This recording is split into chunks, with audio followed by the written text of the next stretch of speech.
Я осетинка-профессионал, вы меня уже знаете, надеюсь. Продолжаю радовать вас своими пирогами осетинскими. На этот раз с капустой и с грецкими орехами. Эти пироги понравятся абсолютно всем. Обязательно приготовьте и попробуйте. Итак, для начала готовим тесто. Я буду готовить сегодня тесто из 500 грамм муки. Муку обязательно просеиваем. Здесь у нас 500 грамм просеянной муки. Добавляем сюда чайную ложку сахара, чайную ложку соли. Перемешаем это все. И чайную ложку сухих дрожжей. И тоже перемешаем.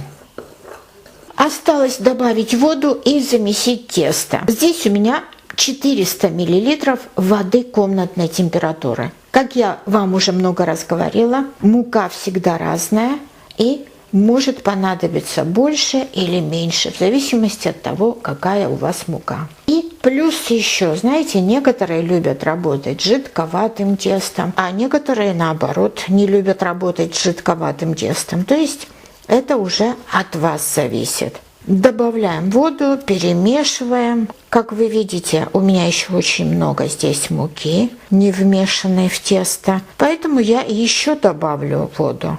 Очень простой рецепт, и очень-очень просто все это делается. Я могу работать и с жидким, и не с жидким тестом. Это, конечно, с опытом придет ко всем, это умение. Вы видите, уже муки нигде не осталось, вся мука в тесте, поэтому достаточно. Вот здесь вот у меня осталось, смотрите, чуть-чуть воды. Наверное, миллилитров 50 будет. Но потом я измерю и скажу вам. Под конец осталось добавить растительное масло. У меня здесь 50 миллилитров. Может, не все масло понадобится. Поэтому добавляем по чуть-чуть и смотрим. Примерный расчет – это 10 миллилитров на 100 грамм муки.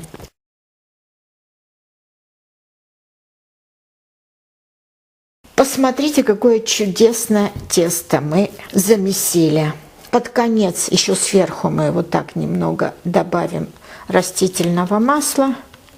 И на этом все. Накрываем пленкой и поставим в теплое место. И будем дожидаться, пока тесто наше увеличится примерно в 2 раза. Вот здесь у меня осталось 30 миллилитров воды и примерно 20 миллилитров растительного масла. Вам может понадобиться чуть больше или чуть меньше. Это зависит только от вашей муки. Пока тесто отдыхает, займемся приготовлением начинки. Для этого нам понадобится вот такая капуста. Вот эта капуста у меня примерно 900 грамм. Ее нужно очень мелко измельчить. Можете сами ножом это проделать или же использовать кухонный комбайн. Мелко-мелко нарежем, насколько это возможно. Теперь эту капусту надо будет потушить. Тушим капусту в обычной кастрюле без добавления масла. На медленном огне время от времени перемешивайте деревянной лопаточкой. Небольшую порцию за один раз тушите, пожалуйста, чтобы лучше капуста потушилась. Накройте кастрюлю крышкой, так она будет лучше тушиться. Теперь займемся луком. Лук нужно очистить и мелко нарезать. Здесь у меня около 300 грамм лука.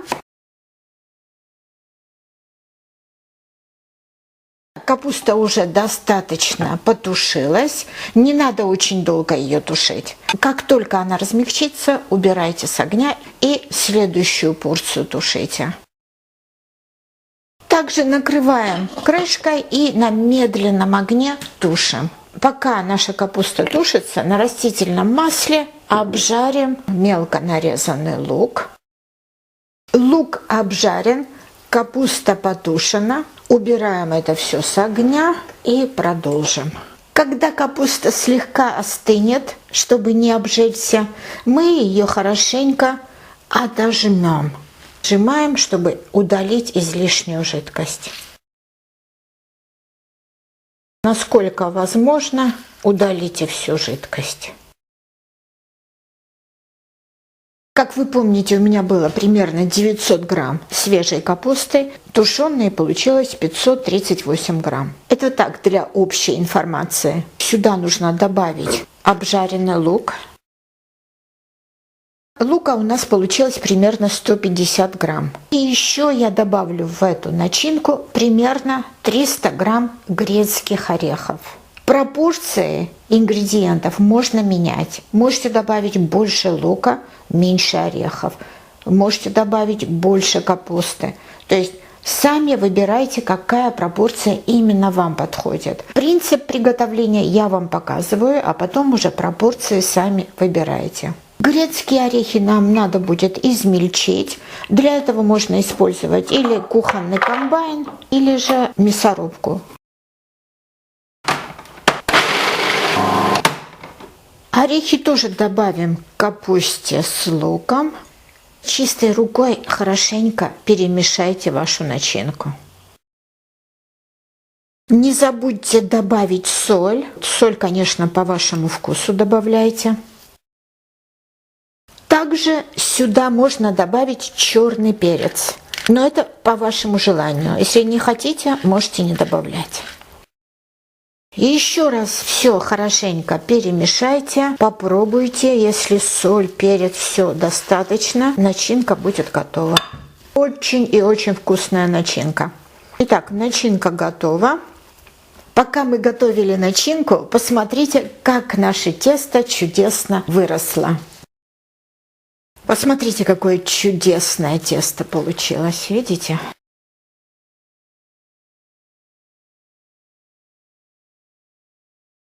Пироги можете делать любого размера. Это тоже на ваш выбор. Возьму по 300 грамм теста на пироги. У меня получилось по 300 грамм 3 теста. Я 2 сделаю по 300, а вот из одного я сделаю маленькие пироги для моей дочки. Теперь из каждого теста мы сформируем вот такой шарик. Вот и все, готово. Берем этот комочек и начинаем подворачивать. Обязательно мукой себе помогайте, чтобы руки не прилипали к тесту.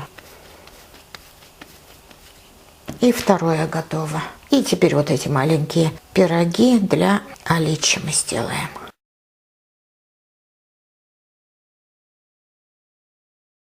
Сверху еще вот так присыпем мукой. Накроем тесто чистым кухонным полотенцем и оставим еще минут на 20-30, чтобы тесто еще отдохнуло. После каждой работы с тестом дайте ему отдохнуть, пожалуйста, для лучшего результата. Пока тесто отдыхает, разделим начинку на нужные порции. Хочу напомнить вам, что начинки в осетинских пирогах должно быть такое же количество, как и теста, или же больше, но не меньше ни в коем случае.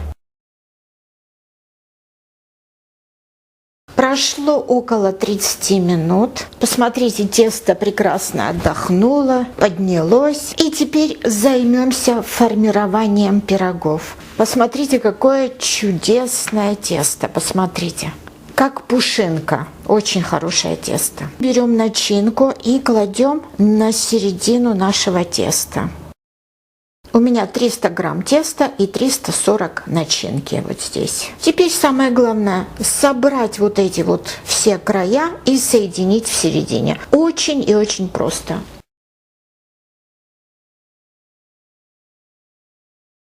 Помогайте себе мукой, вот так сверху присыпем, затем немножечко вот так вот расплющим наш пирог, переворачиваем на другую сторону и вот снизу мы также немножечко расплющим.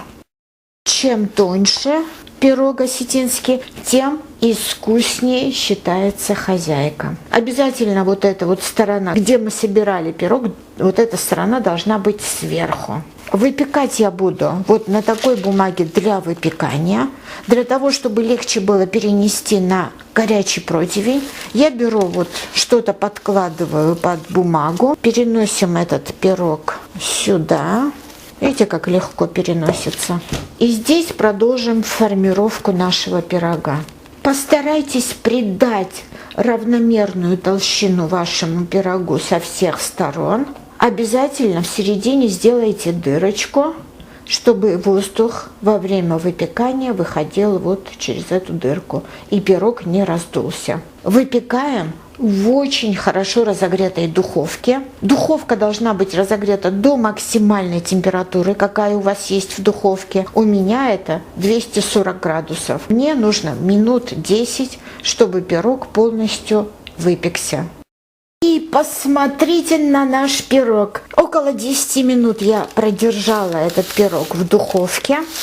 Стряхнем излишнюю муку.